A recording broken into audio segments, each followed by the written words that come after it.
Alice's Adventures in Wonderland by Lewis Carroll.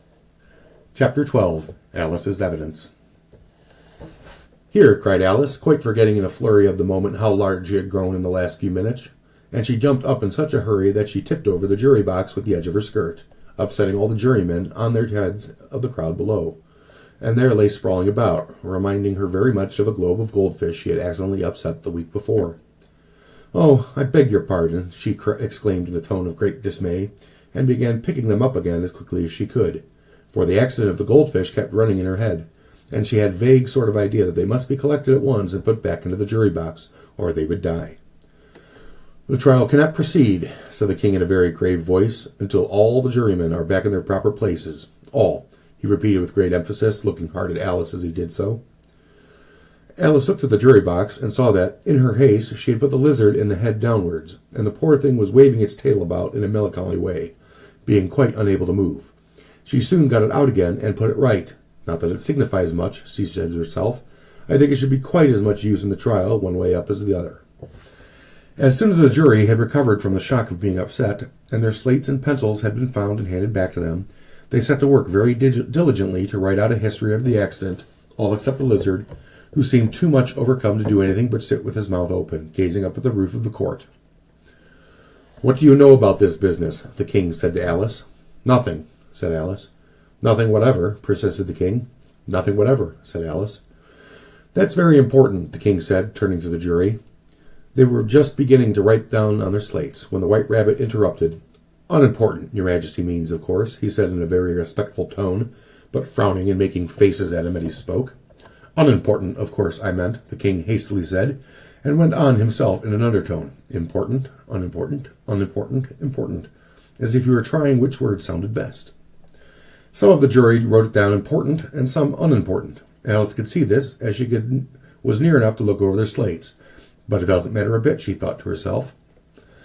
At this moment the king, who had been for some time busily writing in his notebook, cackled out, "Silence," and read out from the book, "Rule 42. All persons more than a mile high to leave the court."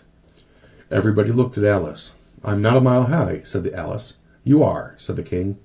"Nearly 2 miles high," added the queen. "Well, I shan't go, at any rate," said Alice. "Besides, that's not a regular rule. You invented it just now." "It's the oldest rule in the book," said the king. "Then it ought to be rule number 1, said Alice.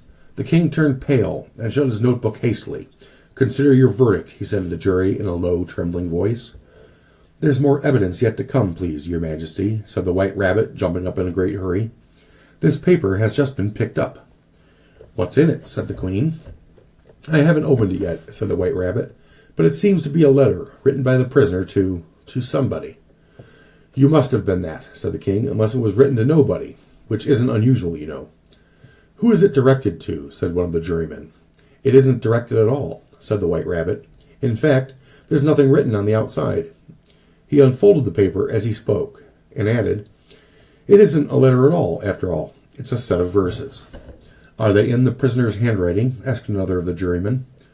"No, they're not," said the White Rabbit, "and that's the queerest thing about it." The jury all looked puzzled. "He must have imitated somebody else's hand," said the king. The jury all brightened up again. "Please, your majesty," said the knave, "I didn't write it, and they can't prove I did. There's no name signed at the end." "If you didn't sign it," said the king, "that only makes the matter worse. You must have meant some mischief, or else you'd have signed your name like an honest man." There was a general clapping of hands at this. It was the really first clever thing the king had said all day. "That proves his guilt," said the queen. "It proves nothing of the sort," said Alice. "Why, you don't even know what they're about." "Read them," said the king. The White Rabbit put on his spectacles. "Where shall I begin, please, your majesty?" he asked. "Begin at the beginning," the king said gravely, "and go on until you come to the end. Then stop." These were the verses the White Rabbit read. "They told me you had been to her, and mentioned me to him. She gave me a good character, but said I could not swim. He sent them word I had not gone. We know it to be true. If she should push the matter on, what would become of you? I gave her 1, then gave him 2. You gave us 3 or more. They all returned from him to you, though they were mine before. If I or she should chance to be involved in this affair, he trusts to you to set them free, exactly as you were. My notion that you have been, before she had this fit, an obstacle that came between him and ourselves and it. Don't let him know she liked them best, for the secret that must ever be, a secret kept from all the rest between yourself and me. That's the most important piece of evidence we've heard yet, said the king, rubbing his hands. Now let the jury. If any one of them can explain it, said Alice. She had grown so large in the last few minutes that she wasn't a bit afraid of interrupting him. I'll give him 6 pence. I don't believe there's an atom of meaning in it. The jury all wrote down on their slates. She doesn't believe there's an atom of meaning in it. But none of them attempted to explain the paper. If there's no meaning in it, said the king, that saves a world of trouble, as we needn't try to find any. And yet, I don't know, he went on, spreading out the verses on his knee, and looking at them with one eye. I seem to see some meaning in them, after all. Said I could not swim. You can't swim, can you? He added, turning to the knave. The knave shook his head sadly. Do I look like it? He said, which he certainly did not, being made entirely of cardboard. All right, so far, said the king, as he went on muttering over the verses to himself. We know it to be true. That's the jury, of course. I gave her 1, they gave him 2. Why, that must be what he did with the tarts, But it goes on, they all returned from him to you, said Alice. Why, there you are, said the king triumphantly, pointing to the tarts on the table. Nothing can be clearer than that. Then again, before she had this fit, you never had any fits, my dear, I think, he said to the queen. Never, said the queen furiously, throwing an inkstand at the lizard as she spoke. The unfortunate little Bill had left off writing on the slate with one finger, as he found it made no mark, but now he hastily began again, using the ink that was trickling down his face as long as it lasted.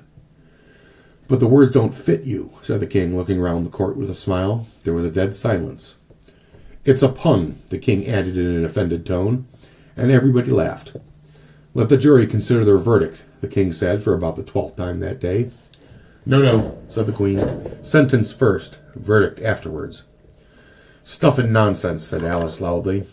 The idea of having the sentence first. Hold your tongue, said the queen, turning purple. I won't, said Alice. Off with her head, the queen shouted at the top of her voice. Nobody moved. Who cares for you, said Alice. She had grown to her full size by this time. You are nothing but a pack of cards. At this, the whole pack rose up into the air and came flying down upon her. She gave a little scream, half of fright and half of anger, and tried to beat them off, and found herself lying on the bank with her head in the lap of her sister, who was gently brushing away some dead leaves that had fluttered down from the trees upon her face. Wake up, Alice dear, said her sister. Why, what a long sleep you've had. Oh, I've had such a curious dream, said Alice, and she told her sister, as well as she could remember them, all the strange adventures of hers that was just been reading about. And when she had finished, her sister kissed her and said, It was a curious dream, dear, certainly, but now run into your tea, it's getting late. So Alice got up and ran off, thinking while she ran, as well as she might, what a wonderful dream it had been. But her sister sat still just as she left her, leaning her head over her hand, watching the setting sun, and thinking of little Alice and all her wonderful adventures, till she too began dreaming after a fashion. And this was her dream. First she dreamed of little Alice herself, and once again the tiny hands were clasped upon her knee, and the bright, eager eyes were looking up into hers. She could hear the very tones of her voice, and see the queer little toss of her head to keep back the wandering hair that would always get in her eyes. And she listened, or seemed to listen. The whole place around her became alive with the strange creatures of her little sister's dream.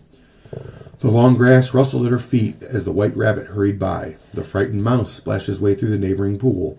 She could hear the rattle of teacups as the March Hare and his friends shared their never-ending meal, and the shrill voice of the queen ordering off her unfortunate guests to execution.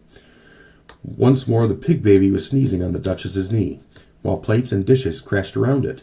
Once more the shriek of the griffin, the squeaking of the lizard's slate pencil, and the choking of the suppressed guinea pigs filled the air, mixed up with the distant sobs of the miserable mock turtle.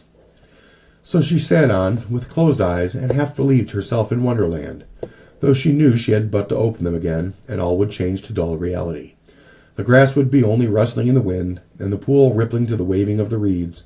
The rattling teacups would change to the tinkling sheep bells, and the queen's shrill cries to the voice of the shepherd boy, and the sneeze of the baby, the shriek of the griffin, and all the other queer noises would change, she knew, to the confused clamor of the busy farmyard, while the lowing of the cattle in the distance would take the place of the mock turtle's heavy sobs. Lastly, she pictured to herself how this same little sister of hers would, in the aftertime, be herself a grown woman, and how she would keep, through all her riper years, the simple and loving heart of their childhood, and how she would gather about her other little children, and make their eyes bright and eager with many a strange tale, perhaps even with the dream of Wonderland of long ago, and how she would feel with all their simple sorrows, and find a pleasure in their simple joys, remembering her own child life and the happy summer days. The end.